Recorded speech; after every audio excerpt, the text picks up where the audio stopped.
La calle del truco. Según se dice, el nombre de esta calle viene de esa palabra que significa ardid o artimaña, trampa en el juego, aun cuando también puede ser corrupción de la voz, trueque, que significa cambio o permuta. La gente que vive por ahí asegura que una sombra de varón, vestido a la usanza, con larga capa, sombrero de ancha ala, calado hasta las cejas, de modo que solo deja ver dos chispas a manera de ojos sobre el rostro pálido y desencajado, se desliza apresurado a lo largo de esta calle, cuando el silencio y las sombras de la noche son completos. Es la sombra de don Ernesto, que sigiloso se detiene delante de una puerta. Llama 3 veces. Se oye un chirrido de ultratumba. Entra el caballero. Es la casa de juego, a la que solo van los más ricos. Se juega en grande. Primero las bolsas repletas de oro, después las fincas, luego las haciendas. Es mal día para don Ernesto. Ha perdido 3 o 4 de sus mejores propiedades. Está nervioso como nunca. La fortuna le ha dado la espalda. Hace un recuento en la mente y advierte que lo ha perdido todo. No todo, amigo. Aún queda algo de valor. El diablo lo supiera. ¿Qué es? Y va en una jugada por cuanto habéis perdido, en el primer albur, agrega la primera voz. Don Ernesto, fuera de sí, exclama: ¿A qué os referéis? ¡Decidlo de una vez! Y hace el ademán de incorporarse. Calma, calma, agrega el contrincante. ¡Que la tenga vuestra madre!, grita de nuevo el desafortunado caballero. Su adversario se inclina sobre la mesa para musitar unas palabras al oído de don Ernesto. ¿Qué? ¡No! ¡No, por Dios! ¡Ella no!, grita don Ernesto, en el colmo de la exaltación. Así podréis recuperar vuestras riquezas. Transcurren unos instantes de lucha en el interior del sombrío jugador, y al fin exclama: «Está bien, a la carta mayor».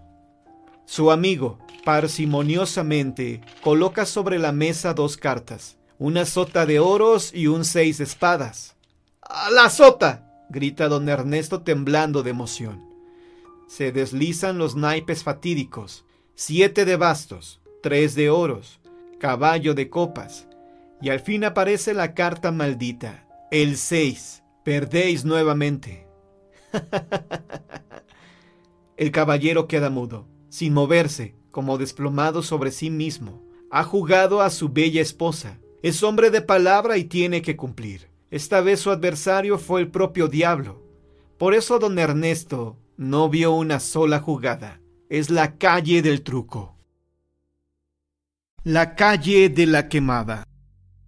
Muchas de las calles, puentes y callejones de la capital de la Nueva España tomaron sus nombres debido a sucesos ocurridos en las mismas, a los templos o conventos que en ellas se establecieron o por haber vivido y tenido sus casas personajes y caballeros famosos, capitanes y gente de alcurnia. La calle de la Quemada, que hoy lleva el nombre de Quinta Calle de Jesús María, y según nos cuenta esta dramática leyenda, tomó precisamente ese nombre en virtud de lo que ocurrió a mediados del siglo XVI. Cuéntase que en esos días regía los destinos de la Nueva España don Luis de Velasco I. Después fue virrey su hijo del mismo nombre, 40 años más tarde, que vino a reemplazar al virrey don Antonio de Mendoza, enviado al Perú con el mismo cargo. Por esa misma fecha vivían en una amplia y bien fabricada casona don Gonzalo Espinosa de Guevara con su hija Beatriz, ambos españoles llegados de la villa de Illescas, trayendo gran fortuna que el caballero hispano acrecentó aquí con negocios, minas y encomiendas. Y dícese en viejas crónicas desleídas por los siglos, que si grande era la riqueza de Gonzalo, mucho mayor era la hermosura de su hija. 20 años de edad, cuerpo de graciosas formas, ojos grandes, rostro hermoso y de una blancura de azucena, enmarcado en abundante y sedosa cabellera bruna que le caía por los hombros y formaba una cascada hasta la espalda de fina curvatura. Asegurábase en ese entonces que su grandiosa hermosura corría pareja con su alma toda bondad y toda dulzura, pues gustaba de amparar a los enfermos, curar a los apestados y socorrer a los humildes, por los cuales llegó a despojarse de sus valiosas joyas en plena calle, para dejarlas en esas manos temblorosas y cloróticas. Con todas esas cualidades de belleza, alma generosa y noble cuna, a lo cual se sumaba la inmensa fortuna de su padre, lógico es pensar que no le faltaron galanes que comenzaron a requerirla en amores para posteriormente solicitarla como esposa. Muchos caballeros y nobles galanes desfilaron ante la casa de doña Beatriz, sin que ésta aceptara a ninguno de ellos. Por más que todos ellos eran buenos partidos para efectuar un ventajoso matrimonio, por fin llegó aquel caballero a quien el destino le había deparado como esposo, en la persona de don Martín de Scopoli, marqués de Piamonte y Francescello, apuesto caballero italiano que se prendó de inmediato de la hispana, y comenzó a amarla no con tiento y discreción, sino con abierta locura. Y fue tal el enamoramiento del marqués de Piamonte, que plantado en mitad de la calle, en donde estaba la casa de doña Beatriz, o cerca del convento de Jesús María, se oponía al paso de cualquier caballero que tratara de transitar cerca de la casa de su amada.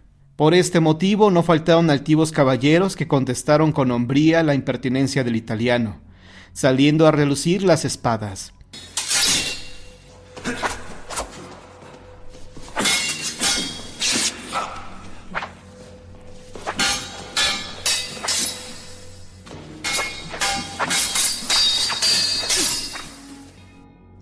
Muchas veces, bajo la luz de la luna y frente al balcón de doña Beatriz, se cruzaron los aceros del marqués de Piamonte y los demás enamorados, habiendo resultado vencedor el italiano.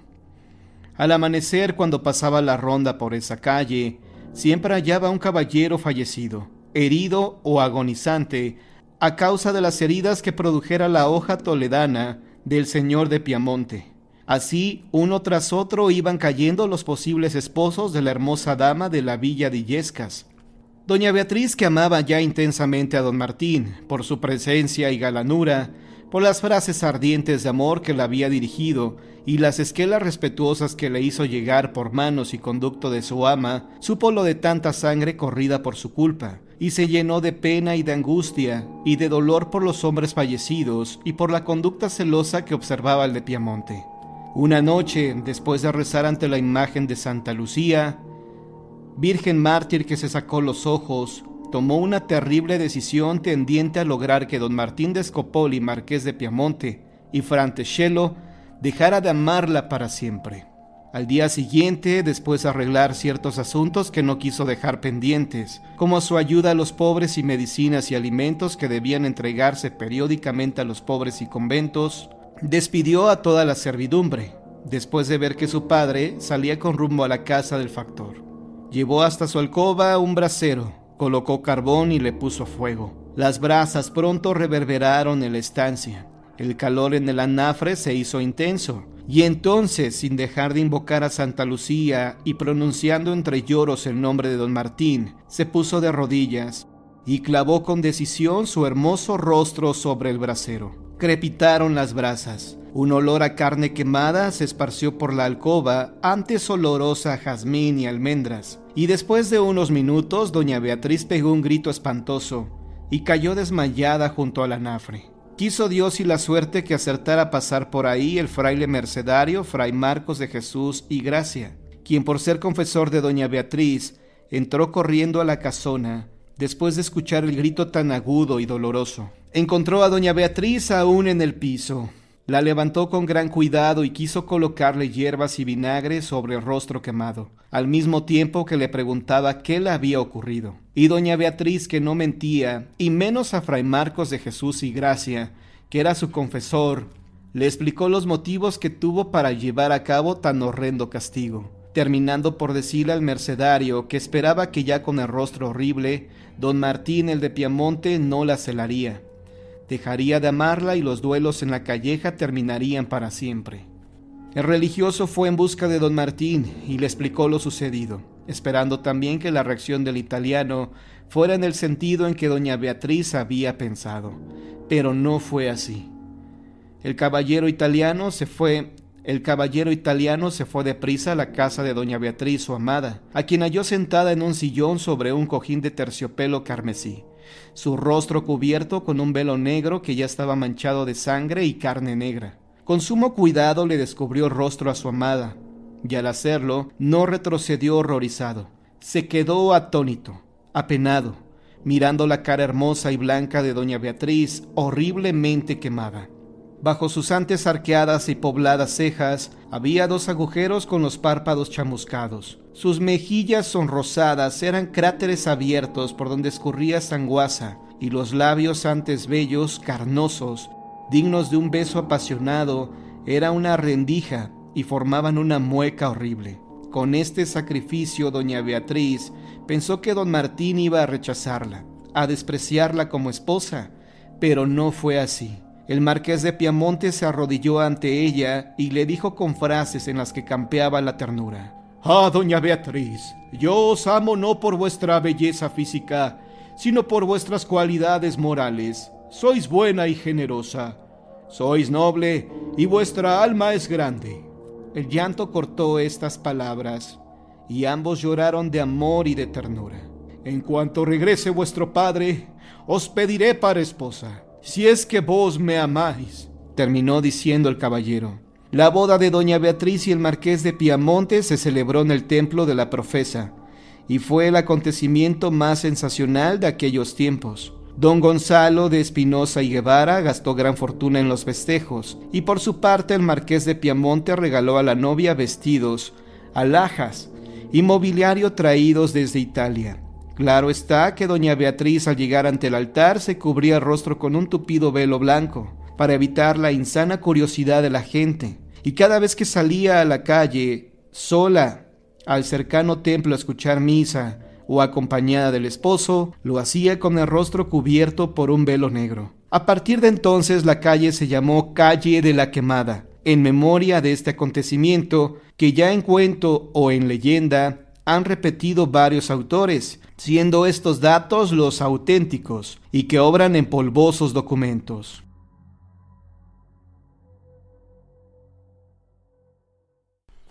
Fantasmas en las calles de México. Cuando un pueblo es capaz de dejar constancia de su acontecer cotidiano, está creando su historia, y cuando ese pueblo trasciende a sí mismo, explica su forma de percibir la vida y expresa la historia íntima de su sociedad e interpreta en clave de belleza la trama escondida de su desarrollo.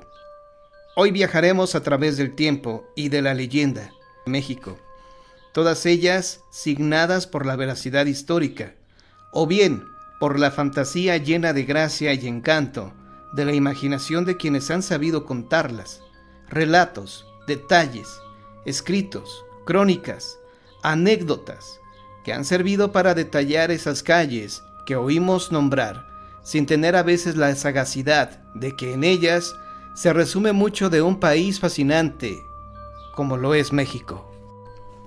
La calle de Chavarría, ahora Sexta de Donceles. Noche lúgubre, según las crónicas de nuestras antiguallas. Fue la del 11 de diciembre de 1676 para los buenos habitantes de la muy noble y leal Ciudad de México, pues a las 7, estándose celebrando el aniversario de la aparición de la Virgen de Guadalupe en la iglesia de San Agustín, se incendió esta, comenzando por la plomada del reloj. Considérese la consternación y espanto de aquellas benditas y devotas personas al ver que el fuego devoraba un templo tan antiguo y tan suntuoso. Considérese la imposibilidad de contener tan voraz elemento en aquellos remotos tiempos, en que las bombas eran desconocidas, en que las llaves de agua solo servían para satisfacer la sed, y en los que para sofocar el fuego se acudía al derrumbe y a la presencia de las imágenes y de las comunidades que llevaban cartas fingidas de los santos fundadores, en las que éstos simulaban desde el cielo mandar que cesara el incendio. ¡Qué noche! La gente salía en tropel de la iglesia y empujada por el terror, sofocada por el humo, iluminada por las llamas. Los frailes agustinos, por su parte, abandonaban el convento temeroso de que el fuego devorase las celdas. En pocos instantes, la calle estaba completamente llena de una multitud abigarrada que con los ojos abiertos y casi salidos de sus órbitas por el horror, veía imponente que el fuego lamía, se enroscaba y devoraba impetuoso al templo. La multitud, repito, era heterogénea, los curiosos, los devotos que habían quedado, los agustinos, las órdenes de otros conventos, que había acudido con sus santos estandartes y cartas de sus patronos, los regidores de la ciudad, los oidores y el virrey arzobispo, don Fray Payo Enríquez de la Ribera, que personalmente tomaba parte activa, dictando cuantas medidas juzgaba conducentes, para que el fuego no se comunicara al convento y cuadras cercanas, como lo consiguió. Pero cuando era mayor la confusión en el incendio, cuando la gente apiñada frente a la ancha puerta de la iglesia veía salir de estas lenguas colosales de fuego, gigantescas columnas de humo, infinidad de chispas que arrebataba el viento, cuando el calor sofocante, exhalado como el aliento de un monstruo, brotaba de aquella puerta y se comunicaba hasta la acera de frente, haciendo reventar los cristales de las vidrieras de las casas, la multitud presenció una escena que a todos hizo por lo pronto enmudecer de espanto. Un hombre como de 58 años de edad, pero fuerte y robusto, que vestía el traje de capitán y ceñía espadín al cinto, se abrió paso con esfuerzo entre la multitud, y solo, sin que nadie se diera cuenta de lo que iba a hacer, penetró en la iglesia cuyos muros estaban ennegrecidos por el humo. Subió impasible las gradas del altar mayor, trepó con agilidad sobre la mesa del ara, alzó el brazo derecho y con fuerte mano tomó la custodia del Divinísimo, rodeada en esos instantes de un nuevo resplandor, el resplandor espantoso del incendio, y con la misma rapidez que había penetrado el templo y subido al altar, bajó y salió a la calle, sudoroso, casi ahogado, aunque lleno de piadoso orgullo, empuñando con su diestra la hermosa custodia, a cuyos pies cayó de rodillas, muda y llena de unción, la multitud atónita. Pasó el tiempo. De aquel incendio que destruyó la vieja iglesia de San Agustín en menos de 2 horas, pero cuyo fuego duró 3 días, solo se conservó el recuerdo en las mentes asustadas de los que tuvieron la desgracia de presenciarlo. Sin embargo, al reedificarse una de las casas de la acera norte de la calle que entonces como ahora se llamaba de los Donceles, situada entre las que entonces llevaban los nombres de Monte Alegre y Plaza de Loreto, los buenos vecinos de la muy buena Ciudad de México contemplaron sobre la cornisa de la casa nueva un nicho, y dentro de ese nicho no la escultura de algún santo como era entonces costumbre colocar, sino un brazo de piedra en alto relieve, cuya mano empuñaba una custodia también de piedra. La casa aquella que con ligeras modificaciones se conserva aún en pie en nuestros tiempos, fue del capitán don Juan de Chavarría, uno de los más ricos y más piadosos vecinos de la Ciudad de México, que había salvado a la custodia del Divinísimo en la lúgubre noche del 11 de diciembre de 1676. ¿Quién le concedió la gracia de ostentar aquel emblema de su cristiandad en el nicho de la parte superior de su casa? ¿Fue el rey a cuyos oídos llegó el suceso? ¿El virrey arzobispo que lo presenció? ¿O él tuvo tal idea como satisfecho de haber cumplido un acto edificante? Ningún manuscrito ni libro impreso lo dice. La antigua tradición solo refiere el episodio del incendio, y lo que sí consta de todo punto es que la casa número 4 de Chavarría, ahora calle así llamada desde entonces, fue en la que habitó durante el siglo XVII aquel varón acaudalado y piadoso. Pocas noticias biográficas tenemos acerca del capitán don Juan de Chavarría. Nació en México y se le bautizó en el Sagrario el 4 de junio de 1618. Se casó con doña Luisa de Vivero y Peredo, hija de don Luis de Vivero, segundo conde del Valle de Orizaba, y de doña Graciana Peredo y Acuña, de cuyo matrimonio tuvo Chavarría 3 hijos. Fue hombre muy religioso y gran limosnero. A sus cuidados se reedificó la iglesia de San Lorenzo, de la cual fue patrón, y en la tarde del 26 de diciembre de 1652, en ella se le dio el hábito de Santiago, ante lucida concurrencia y con asistencia del virrey.